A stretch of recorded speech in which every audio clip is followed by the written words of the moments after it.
ជំរាបសួរនិងសូមគោរពដល់ពុកម៉ែបងប្អូនទាំងអស់គ្នាដែលចូលមកកាន់ Channel របស់ Admin ដើម្បីទស្សនាវីដេអូតម្រុយឆ្នោតយួន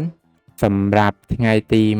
22ខែ4ឆ្នាំ2025សម្រាប់វេលាម៉ោង4កន្លះនិងម៉ោង6កន្លះ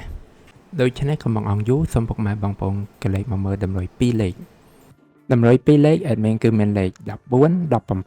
34 38សម្រាប់ប៉ោះ ABCD បន្ទាប់មកគឺខ្ទង់ O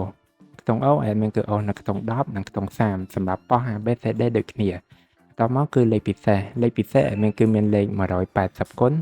264គុណនិង680គុណដែលលេខទាំងអស់នេះសុទ្ធសឹងតែជាលេខដែលមានសង្ឃឹមថានឹងចេញខ្ពស់សម្រាប់ថ្ងៃនេះអរគុណពុកម៉ែបងប្អូនទាំងអស់គ្នាដែលបានទស្សនាវីដេអូនេះពីដើមរហូតដល់ចប់ក៏ជូនពរពុកម៉ែបងប្អូនទាំងអស់គ្នាធ្វើការសងសំណាននៅថ្ងៃថ្មី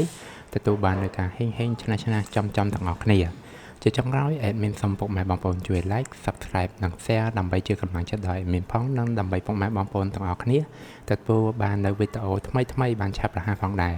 ដូច្នេះ Admin សូមជម្រាបលានិងជួបគ្នានៅវីដេអូក្រោយ